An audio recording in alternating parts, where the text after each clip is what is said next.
1 week season.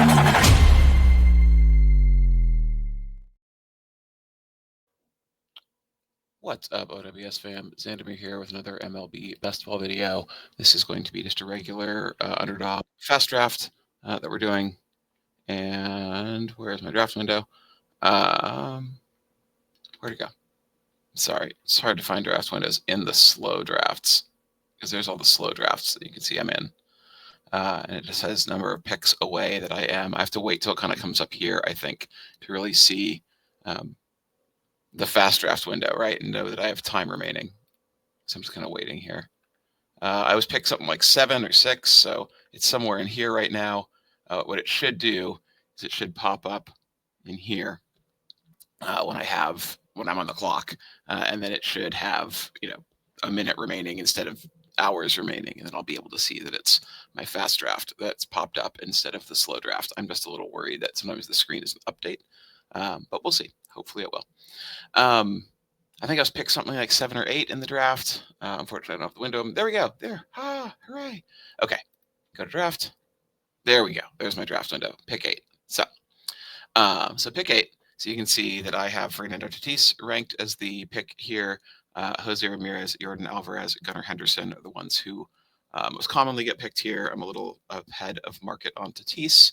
But that's okay. We're going to hope for a healthy season from Mr. Tatis, and we're just going to go with my ranking. Now, when I have a pick like this, I'm totally fine going with ADP, right? And I, in fact, want to go with ADP a decent chunk of the time because, as I mentioned before, if you want to have some of a player early on, you have to be able to willing to draft them at ADP if your ranking is a little bit lower, or you're just going to get 0, right? Like I had, for Tatis ahead of guys like Jose Ramirez and Jordan Alvarez, who were consistently drafted at like 9, 10.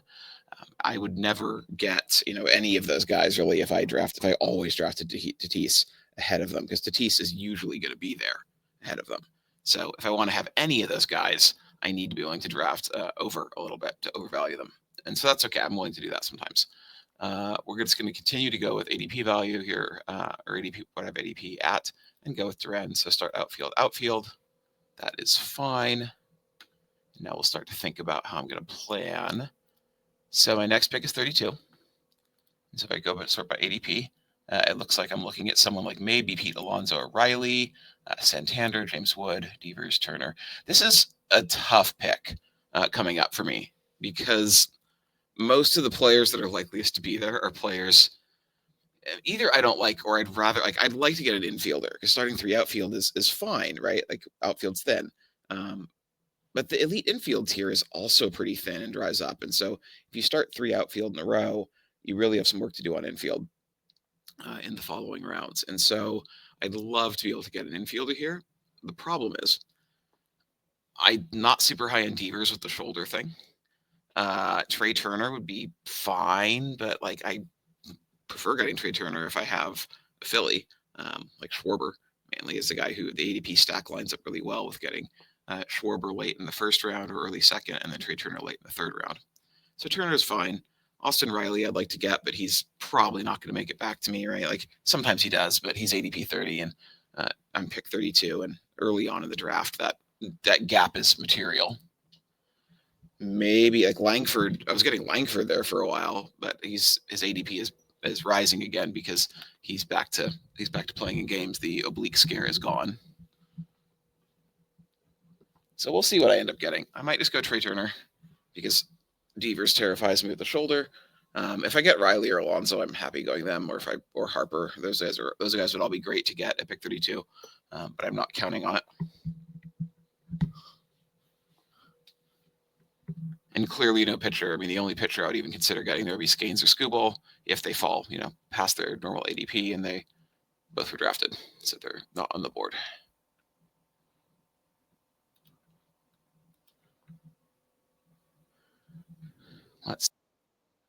Devers did actually finally, or he's finally set to play in a game. Had his spring training debut delayed, which with an ongoing shoulder injury. That shoulder injuries are scary because they tend to recur. There goes Riley. No late Austin Riley for me. No late Pete Alonso for me. Oh, James Wood went way ahead of ADP too. James Wood would have been a fine pick as well. Probably would have been. If they'd been there, if the guys who are normally there at that ADP were there, my pick would have been between James Wood and Trey Turner. Freddie Freeman's still hanging out there, which is weird. What's interesting is I actually now I'm going to get one of these four guys: Langford, Harper, Freeman, Teoscar, because there's only 3 picks before me. I was not expecting to get one of those guys.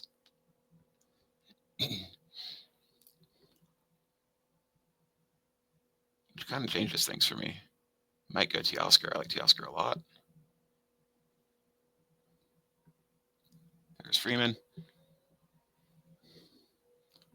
I figured of those 4, Teoscar would be the likeliest to make it to me.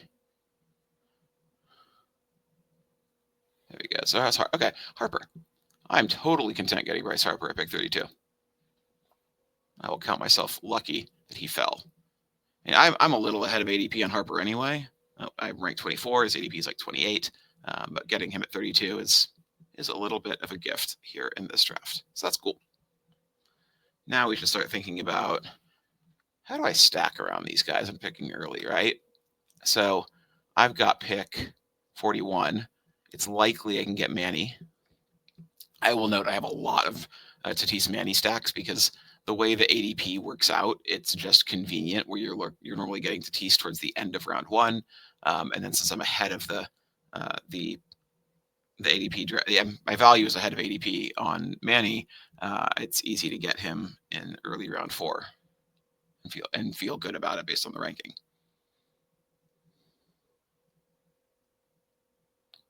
I do have a lot of that combo, and part of me wants to say, like, I don't want to continue getting tons and tons of that 2-way combo, but I think it's a good combination. It fits what I need on this roster. If you want to go Harris here, that's totally fine. But I'm going to go with the start of a stack here to get a correlation. I am trying in my other drafts to be a little bit cautious of just not having every Tatis roster then be paired with Manny, just because I have a lot of that combination, and I don't want to have it be 100% of my Tatis exposure be paired with Manny, because you just want to be careful, right, of like pairing exposures, especially to early round guys, where you're essentially, if you take Manny, you're giving up on all the guys that could have drafted around him, right? And so that means that if I have 100% Tatis Manny, that means I have very little or none of like Tatis Michael Harris, Tatis Jazz Chisholm, Tatis Brian Reynolds, et cetera, guys drafted around him. And given the ceilings that those early round picks have, I don't want to be in a position of having 0 of those guys or 0 of those pairings.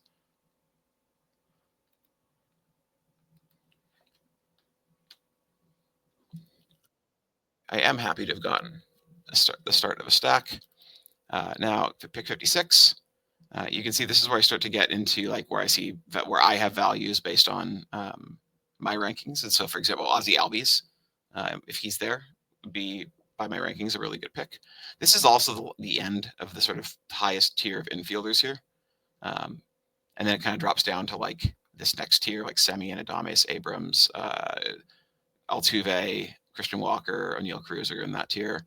So when that tier drops down, I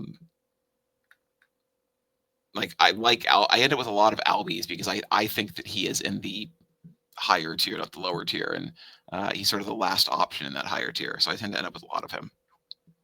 And there's also a lot of outfielders around this pile, which is another reason why I wanted to get. I don't like starting like 3 outfield if possible, because then you end up in this tier where you have a whole bunch of outfield as your draft options. And so then it's like you start 3 outfield, but then very quickly you're like, well, now I'm going to get 4 outfielders because that's what the rankings say, and that's the tier I'm in, and 5 outfielders. And so like it's easy to go a little overboard on outfield if you start 3.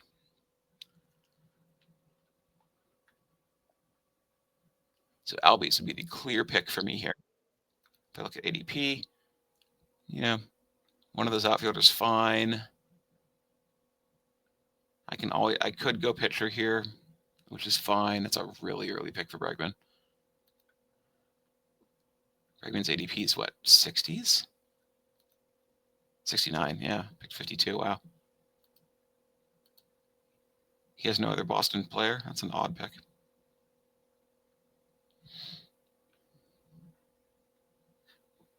Come on, Albies, come on. These guys each have one infielder and 3 outfielders, and Albies is the, in addition to where I have him ranked, Albies is the lowest ADP remaining infielder as well. So there's a good chance that one of these guys takes him.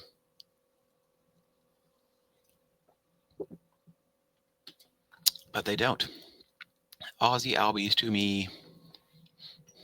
Okay, so let's start looking at stacks. Braves, the Braves are gone. The only thing left is Profar. So, we're all late. Brian De La Cruz. So Profar would be reasonable. He had a bit of injury scare, but he's going to be fine. Padres, they run out of stacking options really quick. Their offense is like those 3 guys, and then I guess it's like Jake Cronenworth late is fine. Arias is the guy I have very, very little of because his ADP has slipped back to. I was behind him. I had him ranked like 170 when his ADP was around 150, but his ADP has been tanking. He's just a floor, not ceiling guy. It's hard to find spike weeks from Arias. Xander Bogaerts seems to be, his power has gone away. He's playing in more of a hitter's park. He's not stealing as many bases. Like Xander Bogaerts is another sort of high floor. He's a good hitter, just doesn't have the same kind of ceilings. He doesn't have a lot of power, doesn't have a lot of speed. That's my pick. Look at that. Okay, hang on. Let's see. My rank, my ADP. So Nick Castellanos is the highest rank pick. Profar is the pick that fits my stack. And so I think...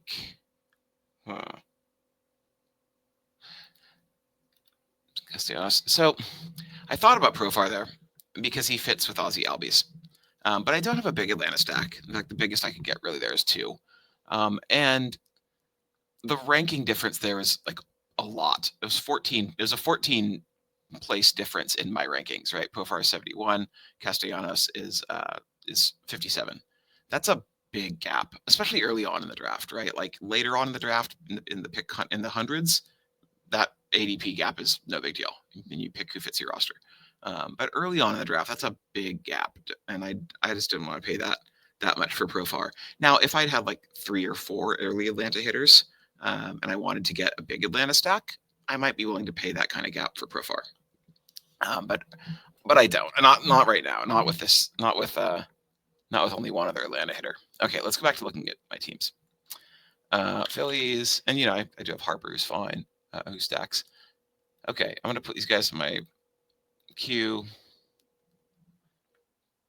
It's worth noting it is dangerous if you're not careful putting guys in your queue that are this far off in ADP, because if I miss a pick, if my timer expires, it'll pick one of these guys, even if it's way ahead of where you normally draft them. Padres and then Red Sox. So Red Sox have Casas, Rafaela, Abreu. So what we can see here is that if you look at the hitters I have, the stacking options remaining are only okay. I don't have another stacking option until Casas at ADP 100, and then after that, it's like mid 100s. So my stacking options are only okay. I do have 2 stacks of 2 currently. Really nothing else to do with the Padres, nothing else to do with Atlanta, and something I can do with Boston, and something I can do with Philly. So I'm happy with where I am, to be clear.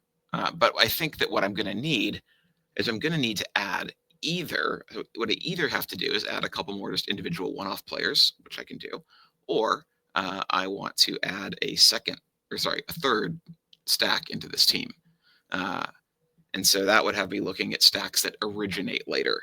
And so stacks that originate later would be, say, the Angels, if I pick Taylor Ward here. Cleveland is not really a very stackable team. Like, they run out of guys pretty quick after Jose Ramirez, Kwan, and Thomas. There goes Taylor Ward. Houston, not a super stackable team late. Cincinnati, a very stackable team late. Or the Cardinals become a stackable team late. Or the Giants become a stackable. They're not super stackable, but you've got like Adames here, and then a little bit later you have Chapman, you have Heliot Ramos. Or I can get my first pitcher here, and Michael King is probably, let me think here, my next pick. My next pick after this is 89. Okay. King. I'm gonna go King. So I'm fine getting my first pitcher here because this is also the end of a pitcher tier, in that Michael King, I think, is one of the best on a rates basis, the best dozen or so starters in baseball. He had a really rough one or two starts this season, maybe 3 starts. Really tough first couple starts of the season, but then he had 2.95 ERA the entire season, 10.4 strikeouts per 9 innings, 173 innings pitched. Plenty of volume there for him, and plenty of strong results in the volume. So he's probably one of the top dozen or so pitchers, and kind of the end of that top tier of what I would call the real guys who have real ace level sort of upside. And so he's a totally fine first pitcher to me. He has a ceiling that matches anybody except maybe Skubal and Scanes. And I already have 3 and 3 infield, outfield.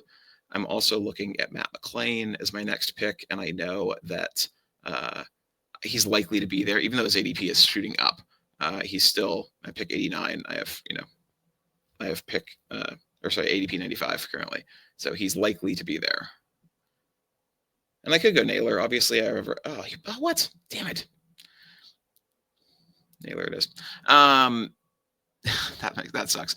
Matt McLain is a guy who I'm just enamored of. Dude was an absolute stud 2 years ago in his rookie debut. Then he got hurt last season.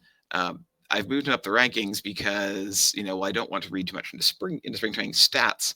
What I'm reading into spring training for Mr. McLain is that he is fully healthy, and that's the important thing, right? He had a shoulder injury that lingered last year. So the important thing is that he is fully healthy, and he seems to be. So I've been moving up the rankings as a result of that. Unfortunately, I'm not the only one moving him up my rankings. And so his ADP, he was getting down to ADP 110-ish, I think, when I started drafting. And now he's up to you saw him go at 88. His ADP is 95. And so really that means his real ADP today is less than 95, because, average draft position, it takes a few days worth of data. And so a few days ago, it was probably 100. And then now his ADP is 95. Well, that must mean mathematically that people are drafting him earlier than 95, right, in order to move it down. So that's a bummer not to get him. Naylor, I'm happy with, because I really like Josh Naylor as a player, but I don't have any of the early Diamondbacks. I do, however, know that you can find some later Diamondbacks, like, for example, Eugenio Suarez, Lourdes Gurriel, and Jake McCarthy. So I add them to my stacking list. Geraldo Perdomo is another guy, he's if I have some more of the early guys, if I have, 3 Diamondbacks, I could add Perdomo and feel good about that. But I know this is another team I can get at least 2 of fairly easily. So it doesn't quite give me the big late stack of the Reds, but I'm happy with it. This is one of the downsides also of making content for you guys, is that as I hype up guys like Matt McLain, Christian Encarnacion-Strand, etc., I start seeing them get drafted earlier and earlier. So I feel like I'm, to some extent, shooting myself in the foot just a little bit. But that's okay. That is okay. It's worth it. I have pick 104 coming up.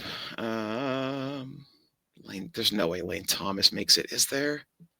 If Lane Thomas makes it, I'm definitely taking him. I am a big fan of Lane Thomas, but I don't think he's going to make it.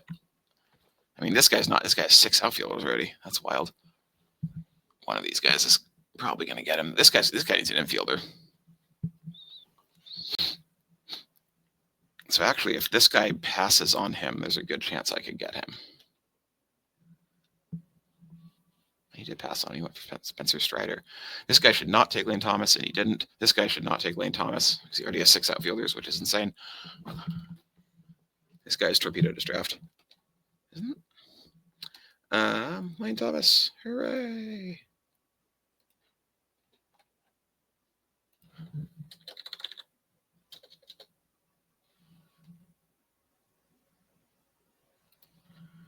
We have a guy in our Discord who has a name similar to this, that player who has the 6 outfield draft that started, and I'm very much hoping this is not our friend. This is just...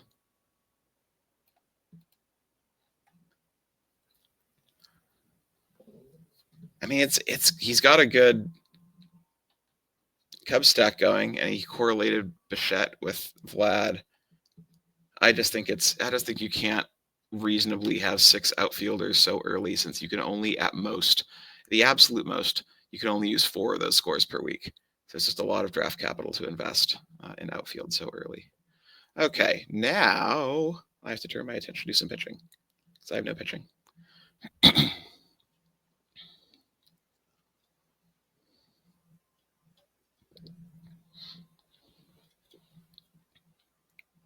Let's see, Adley. So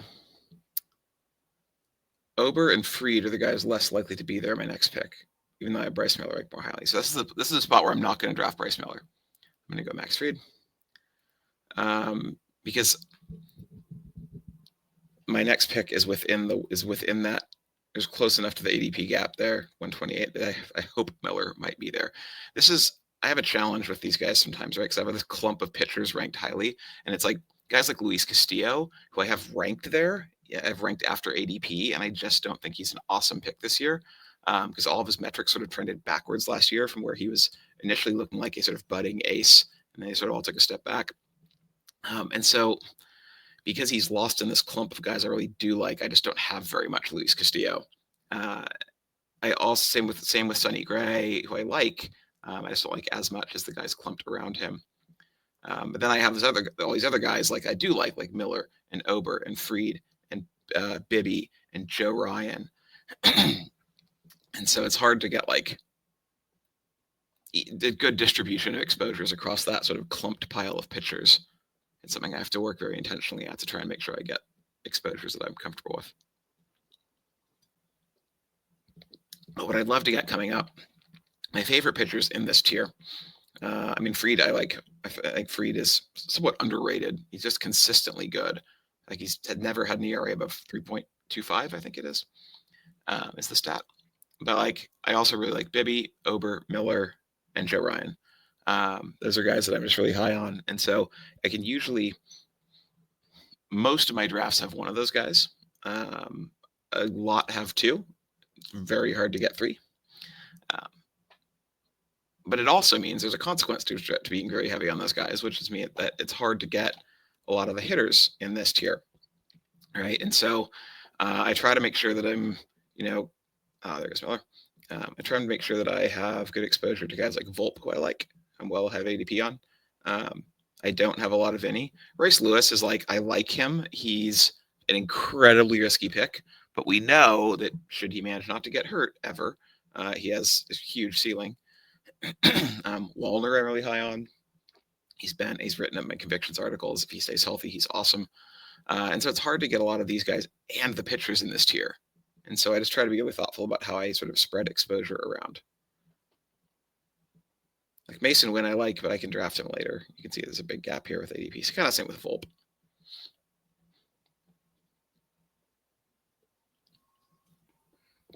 Wow, there went Wallner. He's another guy whose ADP has been shooting up. And I've written him up, and I don't know where else he's showing up in rankings, but his ADP has been climbing a lot. I was getting him in the 150s. There went Ober. Okay, give me Bibby. Well, that's annoying. There go my 2 favorite pitchers in this tier. Okay, let's see. ADP says like Prentice. Sorry, just looking.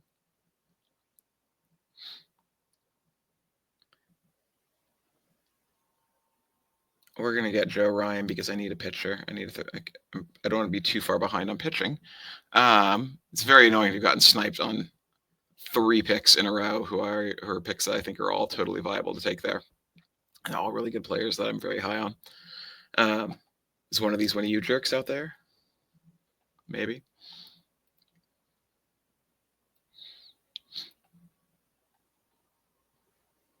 So if I want to add to one of my stacks here with Gurriel or Rafaela, I've got to think about doing it now. But that's also why I got Joe Ryan, so I have the freedom to do it now.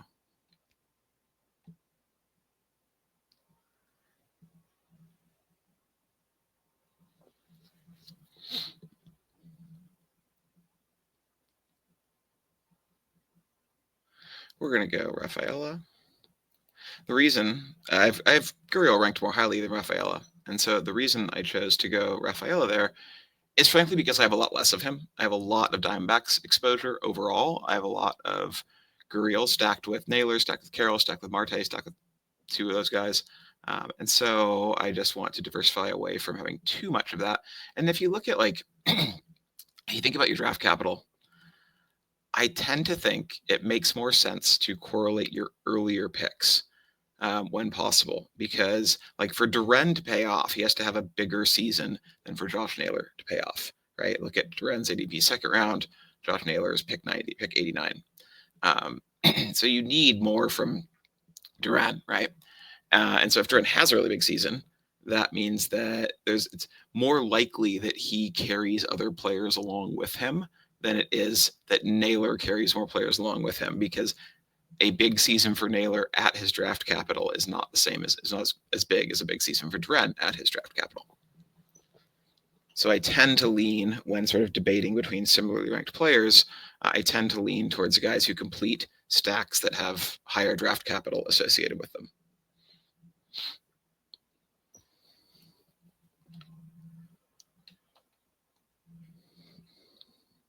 So I have pick 152 coming up, and I'm looking at Alex Bohm. I already have two Phillies. That would be nice. I need another infielder.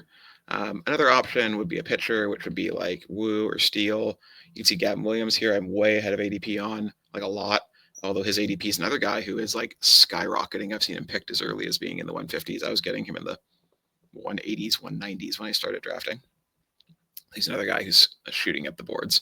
He's another guy who's been written up in multiple places too. I don't think I'm some genius for being on Gavin Williams. A lot of people are seeing that breakout potential on Gavin Williams.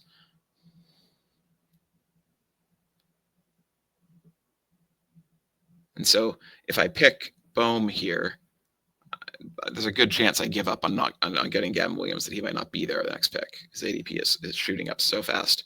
But that's okay. I have a ton of him. So if I miss him, I miss. And if I miss him in this draft, so be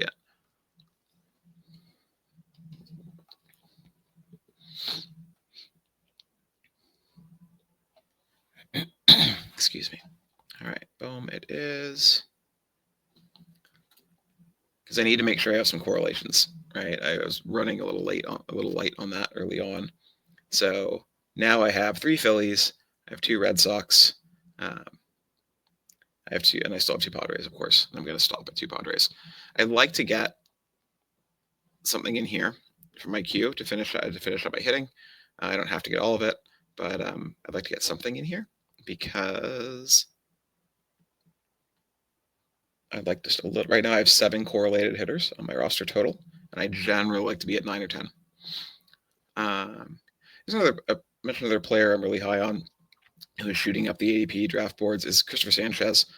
He's another one I was way ahead of the market on, and the market's catching up, in that he is what I look for pitchers early in the season, or early in spring training, rather, to see if I think they're worth moving up the draft boards. If we're seeing something that looks like it's going to be sustainable, what I look for is velocity, and I look for new pitches. Christopher Sanchez has had a really sustained velocity increase. He's been throwing like 97 in spring training, which is, for him, really hard. So like that's something that seems sustainable, and like, and something that I'm going to grab him. And something that's caused me to move him up my draft board. Although again, the ADP's I ranked him aggressively. Now the ADP's catching up. So I wanted to get him there because I just don't have as much of him as I'd like. Like I have, you can see I have Brian Wu ranked here, Gavin Williams, and these guys too. I have but I have lots of all these guys, right? I have lots of exposure. I probably have 50% Gavin Williams right now, and something like 30 or 40% Wu. So I want to intentionally kind of back off on those guys just a little bit, and get guys who I'm high on, like Christopher Sanchez, who I probably only have between 5 and 10% of. There's also a possibility, right? Like, while Williams' ADP has been skyrocketing in this particular draft, it's possible I'm pick 176, his ADP is 178. That means his recent ADP is less than 178, obviously. But he could make it back, right? There's a possibility he makes it back. Christopher Sanchez with an ADP of 162 was not making it back.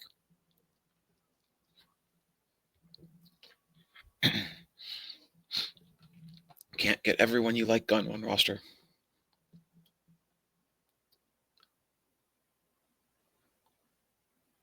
And I'll tell you one thing I've learned in my time doing best ball drafts that I did not do well initially was I used to get too attached to drafting by where my ranking differed from ADP, or just where guys fell past their ADP, and being like, oh, that guy's just such a good value now.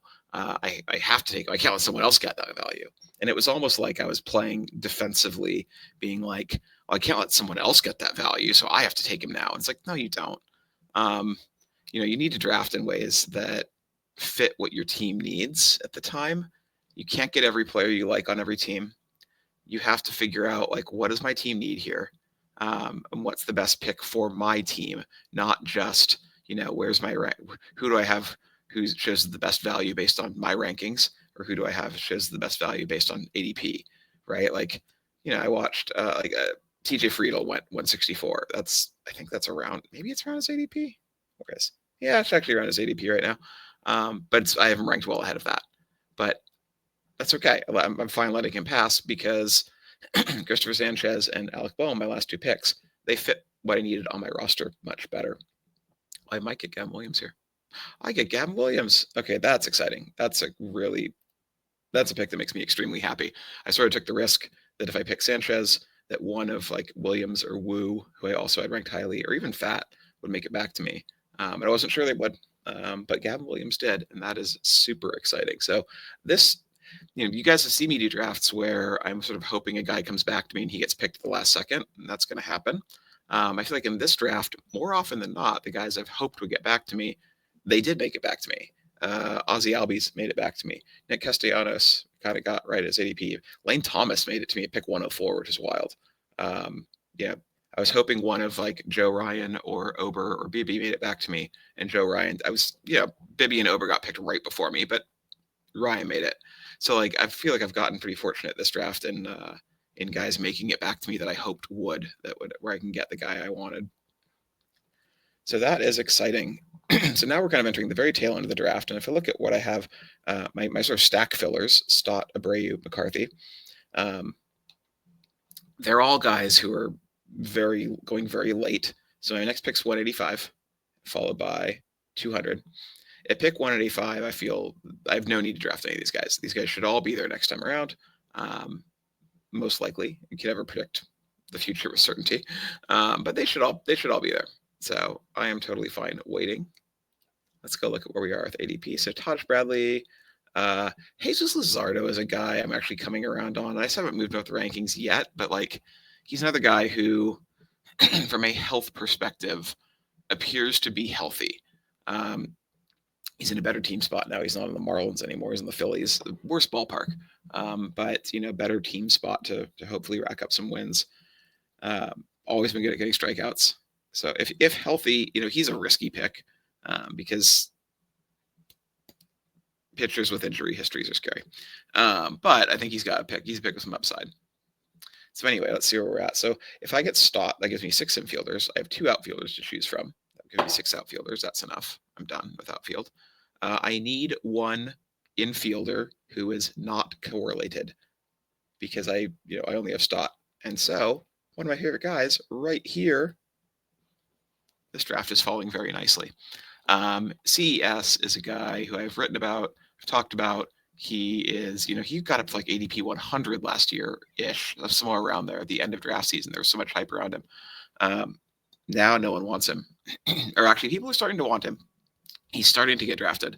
I used to be able to get him in the 20th round. Any draft I wanted him. He was not getting picked at all when I started drafting. Now he's climbing the draft boards a little bit.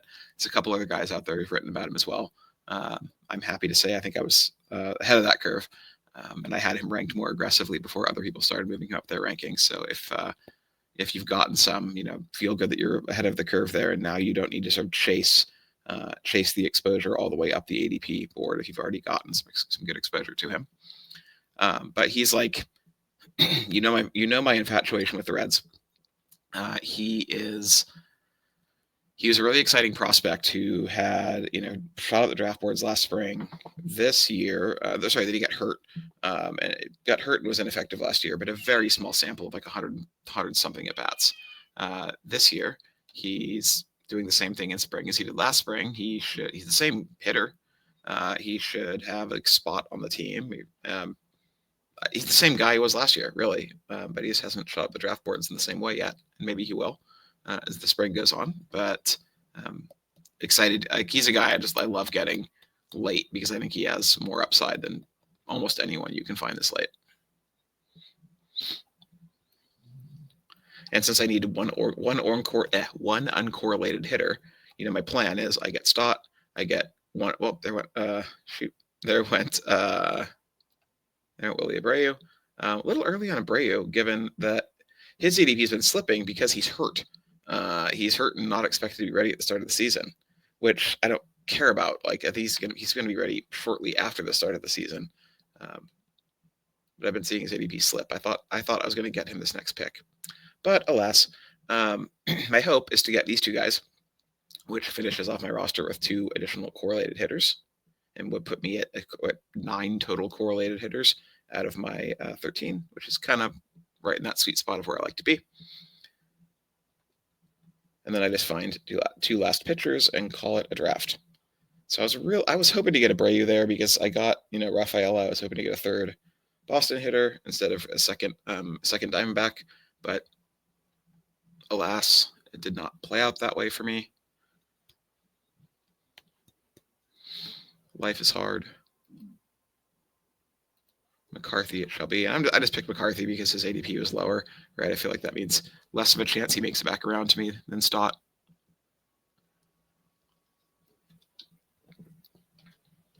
So we'll get McCarthy, and then we'll start digging for pitchers. And you can see, I passed Brandon Woodruff again, who I've, ranked 150. Woodruff, that's an aggressive ranking on Woodruff. That's sort of a, if he's healthy, we don't know if his shoulder will hold up for the season. But when healthy, that dude's an ace. And I have a lot of him. It's another guy I have 30 or 40% of or something like that. So I don't feel the need to continue to be super aggressive in drafting him every draft. I'm happy to let him pass sometimes if I get what I need in another spot. So next spot I wanted to get Stott. So I ensure I get him. And then if Woodruff is still available, if he slips past that, I'm happy to get him. But I don't feel the need to jump on him. I don't want to risk losing Stott and only having 8 correlated hitters on this roster. I want to get my 9. So then we'll start looking at pitching. Woodruff is obviously awesome. You can see pitchers I like here. These guys are all reasonable options. I'm trying to shy away from Merrill Kelly because I have a ton of him. Other guys I like. Andrew Painter, I think I'm moving a little down on just because it doesn't look like he really has a shot of opening the season with the team. Excuse me. Tanner, I don't know if it's Hook or Hauk. Tanner. Boston starters, I'm just kind of a little down on in general because it appears likely they're going to run a 6-man rotation, and that just takes away some of his innings upside. There goes Woodruff. Okay, so Stott. There's a couple other pitchers I'm becoming more interested in. Ryan Weathers and where is he? Max Meyer. So they're tough because they're on the Marlins, and that's tough for wins. But they are. What's exciting about them? So Ryan Weathers is a guy who always, at least to me, last few seasons, seemed like he should have been better than he was, results-wise. It just seems like he should have been stronger. And last season, he finally had a pretty decent third of a season. But if you extrapolate this score out to, 180 innings, 190 innings, well, he's got close to 1,000 points, which is really good for a pitcher this late. But the important thing is his velocity is way up this spring, and his strikeout rate is up. And so, you can see here, his strikeout rate has been modest, right? 92 strikeouts and 95 innings, 72 strikeouts, 57 innings, 43 strikeouts, right? Last year, 86 innings, 80 strikeouts, getting close to a strikeout per inning. It's creeping upwards. This spring, his velocity's been higher, and he's been pumping strikeouts. So spring training results, but with the velocity bump, well, that makes it seem maybe a little more logical. Max Meyer, kind of the same boat, right? Oh, there goes Weathers. Damn it. Max Meyer, kind of the same boat. His velocity, he was a solid results pitcher last year. For a while, he was good at keeping the runs off the board in his early starts. He also got hurt, didn't finish out the season. Excuse me, yawning. But he's back. He was a highly touted prospect. His strikeout rates in the minors were strong. So there's always a question of, can a guy translate his rates from the minors to the majors? And that's the question you ask of every prospect ever in baseball. Will he? I don't know. But when you see a guy with really high strikeout rates in the minors, what that tells me is at least he has that in him somewhere. Can he find it in the majors? I don't know. Right. But again, this is a guy that no one's drafting. And I talk about how you want to scroll down in drafts. And this is a guy who, he's going unpicked in 95% of drafts. I never see him drafted. I never see Weathers drafted either. I'm surprised Weathers went there. But when you're talking about drafting guys like Reese Olson or Bowden Francis or Merrill Kelly, they're all fine and you can make your case for any of them. But they're not that different from guys like Meyer or Weathers, who aren't being drafted at all. And it makes sense to me to think about picking guys who aren't being drafted at all, because if they have a big season, if they hit, it doesn't benefit as many other rosters, right? You want it to be a spot where it's mainly benefiting your roster. So if I look at my pitching, I feel really good about these these 6 pitchers and their upside. Ryan is working his way back from injury. Meyer's working his way back from injury. Fried, a little bit back from injury at the end of last year. So there's a little uncertainty around innings here, but there's no such thing as pitchers without risk. So overall, I'm comfortable with that. I'm happy I managed to get to my 9 correlated hitters. I sure would have liked to get who did I get sniped on? Abreu instead of McCarthy to go with Boston. But overall, I'm happy I got to my the number of correlated hitters that I like to get to. I'm happy with that. I'm happy with some of the ADP value I got in this draft. Lane Thomas was awesome ADP value, shockingly so to me. I'm happy that Albies made it back. I'm happy with Harper ADP value. That's great to get him at pick 32. I'm happy Williams made it back to me. So overall, I'm really happy with how this draft has turned out. I just need to find my last starter. Sometimes I like to do this and look at projected points, even though I think it's kind of meaning. Underdogs point projections are kind of meaningless, but I sometimes just like to check that out and see what other people say. Look at ADP. Clark Schmidt, maybe. He's another guy who has, I think, some upside. Let's see. There's no other pitchers I think that fit here. I like to the Guardians have 14 games in the finals. The Mariners pitching staff is all really good and taken. Detmers is another guy who has some upside. He's a really high strikeout rate guy. We'll go with Bowden Francis. A boring pick, but that finalizes my roster. So yeah, this roster, I'm really happy with how the draft fell to me. I feel really good about the pitching staff. I feel really good about the individual hitters I got that are uncorrelated, like Lane and Albies. I feel really good about the correlated hitters on this roster.